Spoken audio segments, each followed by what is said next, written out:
नमस्कार साथियों, आप सभी का स्वागत है एजुकेशन लाइन में। दोस्तों, कक्षा 8वीं के लिए बोर्ड परीक्षा 2024 विज्ञान का जो पेपर नंबर सेट 7 है वो यहाँ पे लेके आ चुका हूँ और पूरा प्रश्न पत्र यहाँ पे सॉल्यूशन के साथ देखने वाले हैं।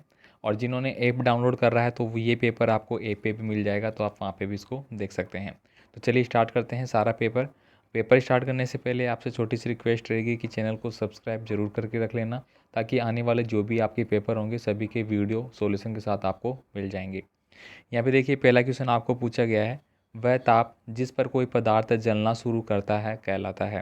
तो ये कहलाता है भाई ज्वलन ताप। ऑलरेडी बोर्ड परीक्षा में आया हुआ पर्सन है, तो यहाँ पे आपको सभी ऐसे पर्सन ही मिलेंगे जो कि बोर्ड परीक्षा में आए हुए हैं और नेक्स्ट जो आपका पेपर लगने वाला है उसके लिए आपके लिए वेरी इंपॉर्टेंट है। आगे देखिए, यहाँ पे अगला जो आपका है, पेट्रोलियम संरक्षण अनुसंधान संघ कहाँ पे है। तो ये हमारा भारत में है। इसके बाद देखिए, यहाँ पे निम्नलिखित में से संकटापन वन्य जंतु है, यानी कि जो संकटापन ग्रस्त में है, जिसको अपन रेड डाटा पुस्तक जो होती है, रेड जो पुस्तक होती है उसमें अपन उसका इंक्लूड करते हैं डाटा। ठीक है, तो यहाँ पे देखिए क्या क्या दिया गया है। एक तो भाग दिया गया है बारहसिंगा, काले हिरण और जंगली बेसा। तो यहाँ पे सबसे इम्पोर्टेंट भाग हो जाता है, उसके बाद काले हिरण को हम मानेंगे क्योंकि भाग जो है वो इम्पोर्टेंट हो गया। ठीक है, तो यहाँ पे ऑप्शन नंबर ए है वो हमारा सही आंसर रहेगा। निम्नलिखित में से किस वाक ध्वनि की आवृत्ति न्यूनतम होने की संभावना है। तो सबसे कम होने की संभावना है वो पुरुष की रहेगी। देखिए, लड़कियों की तो वैसे ही तेज़ रहती है, छोटे लड़के होंगे उनकी भी तेज़ होती है, छोटे बच्चों की, महिलाओं की तो वैसे ही रहेगी। तो यहाँ पे पुरुष है उनकी कम रहेगी। आगे देखिए, पराश्रव्य ध्वनि जो होती है उसकी आवृत्ति कितनी होती है।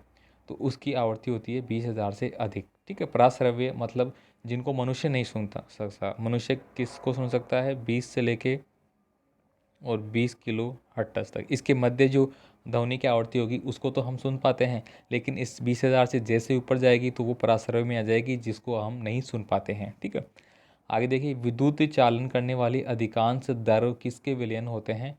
तो वो दोस्तों अम्लों के भी होते हैं, क्षारों के भी होते हैं, लवणों के भी होते हैं। उपयुक्त सभी यहाँ पे आंसर हो जाएगा। लवण का मतलब हो गया कि मिश्रण हो जाता है, उसमें हमने अम्ल भी डाल दिया, क्षार भी डाल दिया या और कुछ भी डाल दिया, NaCl डाल दिया, AOH डाल दिया, इस प्रकार से। ठीक है, आगे देखिए, यहाँ पे कॉपर सल्फेट विलयन से विद्युत धारा प्रवाहित करने पर कॉपर बैटरी के किस टर्मिनल पर संयोजित प्लेट पर निक्षेपित होता है। तो ये होगा भाई ऋण टर्मिनल जो होगा, नेगेटिव टर्मिनल होता है, एक पॉजिटिव होता है, इस प्रकार से साइन हम लगाते हैं। तो यहाँ पे जो नेगेटिव वाला होगा उस पर ये होगा। किसी आवेशित वस्तु के आवेश को पृथ्वी में भेजने की प्रक्रिया को क्या कहते हैं। तो इसको बोला जाता है भाई भू संपर्करण। ठीक है, तो यहाँ पे ऑप्शन नंबर डी आपको लिखना है। अब आपके राइटिंग वाले प्रश्न आ जाते हैं। यहाँ पे देखिए, अति लघुतात्मक प्रश्न में पहला क्वेश्चन है, अधिक उर्वरकों के उपयोग से क्या क्या हानियाँ हो सकती है। कोई दो है वो आपको लिखनी है। तो यहाँ पे एक लिखी गई है, मिट्टी की उर्वरता में कमी आ जाती है। मिट्टी की जो उर्वरक क्षमता होती है उसमें कमी आ जाती है अगर बार बार हम उर्वरकों का उपयोग करेंगे। दूसरा, इससे जल का प्रदूषण भी होता है, यानी कि जो जल अपन यूज़ में लेते हैं, जो डालते हैं ना वहाँ पे, तो वो एक तरह से प्रदूषण होता है, सड़ने लगता है, उसमें स्मेल आने लगती है। आगे देखिए, यहाँ पे अगला जो है, खाद्य परिरक्षण के मूल चरण कौन कौन से होते हैं। तो देखिए यहाँ पे इसका आंसर आपको मिल जाता है।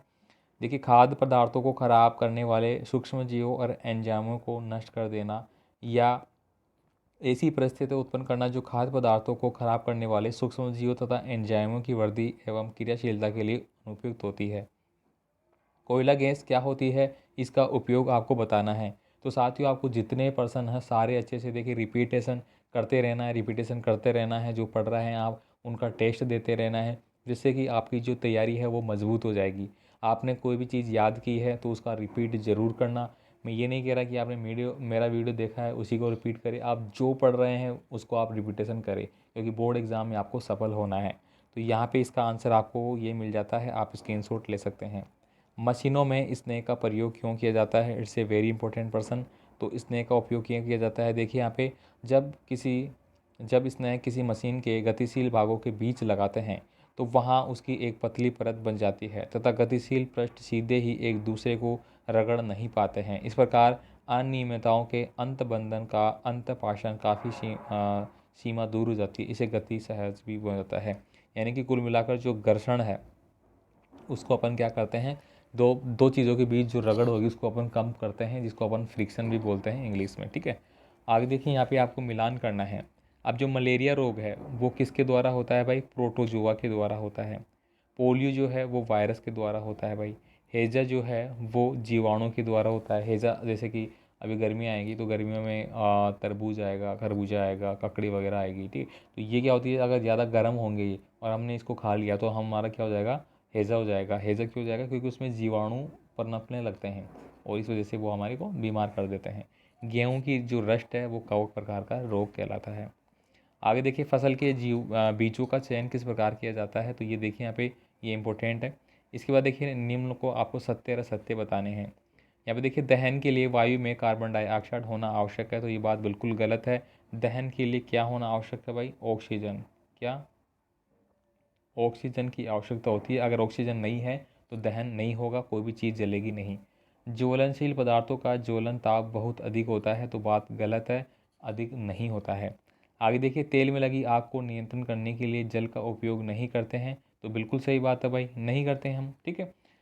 इसके बाद देखिए दहन के प्रक्रम में ऊष्मा तथा प्रकाश उत्पन्न होते हैं, तो ये बात भी सही है भाई।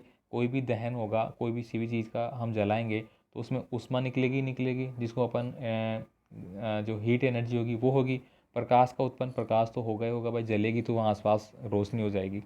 आगे देखिए यहाँ पे पेट्रोलियम के कोई 4 संघटक उनके उपयोगों की सारणी बनाकर प्रदर्शित करना है।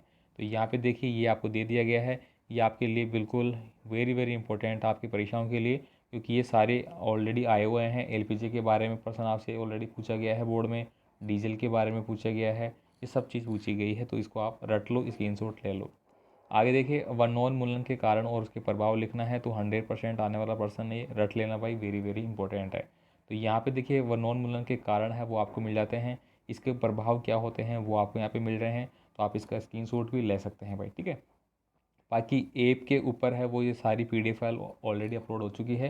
क्लास 8 के सेक्शन में आप जाओगे तो नीचे ही नीचे लास्ट में ये मिल जाएगी।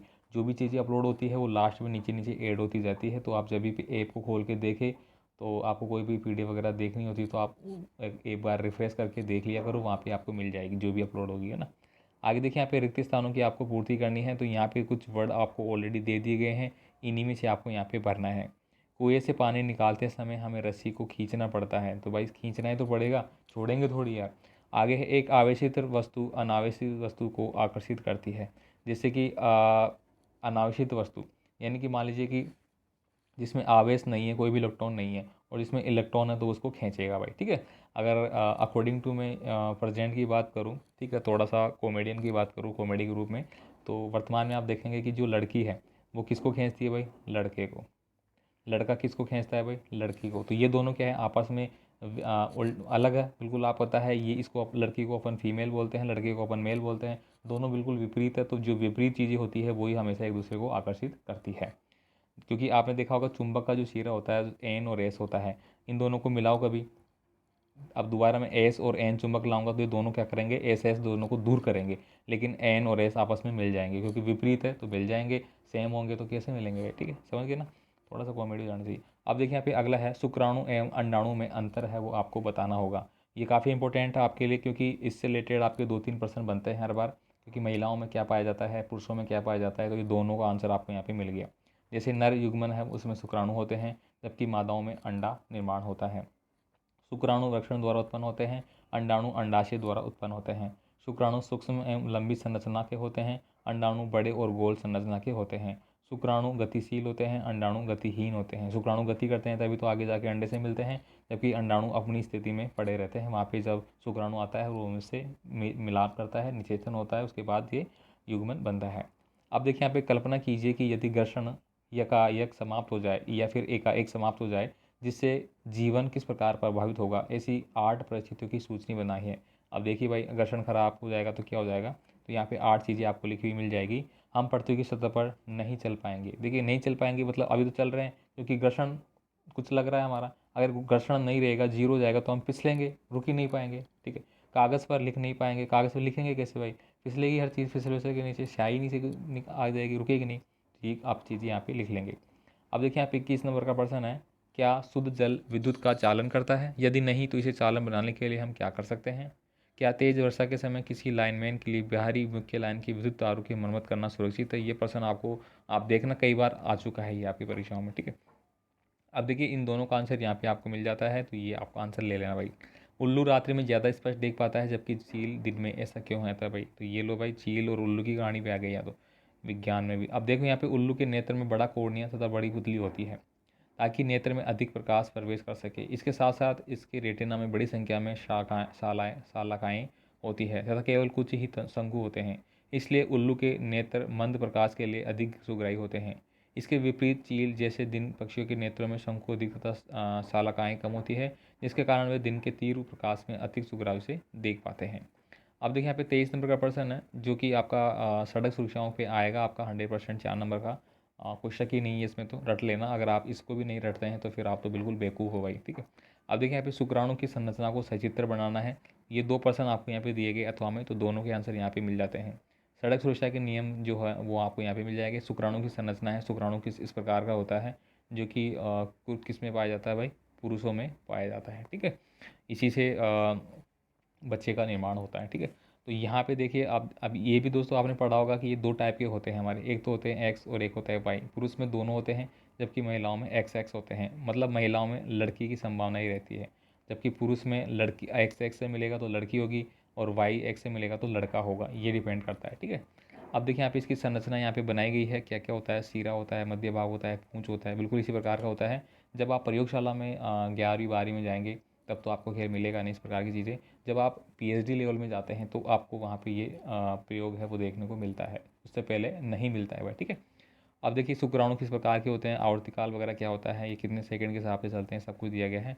अथवा में जो दूसरा प्रश्न है उसका आंसर भी आपको यहाँ पे मिल जाता है दोनों चीज़ों के लिए, ठीक है। इसके बाद देखिए यहाँ पे अगला है हमारा 24 नंबर का प्रश्न। ये देखिए सब्जियों को किसी अंकुरित गठित चाकू की बजाय तीखे चाकू से काटना क्यों आसान होता है? एड्स क्या होता है, कैसे फैलता है, मानव शरीर का क्या होगा यदि वायुमंडलीय दाब अचानक शून्य हो जाएगा? तो इन दोनों का आंसर आपको यहाँ पे मिल जाता है, देखिए, ठीक है। तो ये भी आप यहाँ पे स्क्रीनशॉट ले सकते हैं। बाकी ऐप में आप आराम से जूम करके देख सकते हैं, जिन्होंने कर रखा है उनको पता होगा, आराम से कर लेते हैं। अब देखिए यहाँ पे 25 नंबर का जो प्रश्न है भूकंप वगैरह के बारे में है और ये चीज़ें हैं, तो इन दोनों का आंसर भी यहाँ पे अटैचमेंट कर दिया है पूरा का पूरा। तो यहाँ पे देखिए ये भूकंप का दिखाया गया है, प्लेटों में तो इस प्रकार से संपीड़न चलता है इस प्रकार से, ठीक है। तो ये आपको मिल जाएगा चित्र वगैरह, अथवा वाला जो प्रश्न है उसका आंसर आपको यहाँ पे मिल जाएगा, ठीक है। तो इस प्रकार से दोस्तों ये पूरा महत्वपूर्ण पेपर मैंने बता दिया है। तो इनको आप रिपीट करना है, इनको पढ़ते रहिए, क्योंकि आप देखिए अगर 20-20 22-22 प्रश्न आपके प्रत्येक पेपर में बताए जा रहे हैं तो इसमें से ऐसे बहुत सारे प्रश्न होते हैं जो रिपीट भी रहते हैं और बहुत सारे एक ही पार्ट से रिलेटेड रहते हैं, जिनमें कि अगर मैं बात करूँ तो लगभग आपको 50-60% ऑलरेडी याद हो चुके होंगे, ठीक है। तो ये काफ़ी है आपके लिए, लेकिन आपको रिपीट करना है ताकि कोई प्रश्न आपका कहीं से छूट ना जाए, बस यही देखो एग्ज़ाम में लगातार पढ़ते क्यों रहते हैं? इसीलिए पढ़ते हैं कि हमारा कोई छूटे नहीं कोई चीज़ और हमारे बिल्कुल A+ ग्रेड आए, ठीक है। चलिए मिलते हैं अगले पेपर में। अगला पेपर शाम को, इसके बाद जल्द ही हिंदी का है वो अपलोड किया जाएगा सॉल्यूशन के साथ। तो मिलते हैं इसके साथ, धन्यवाद।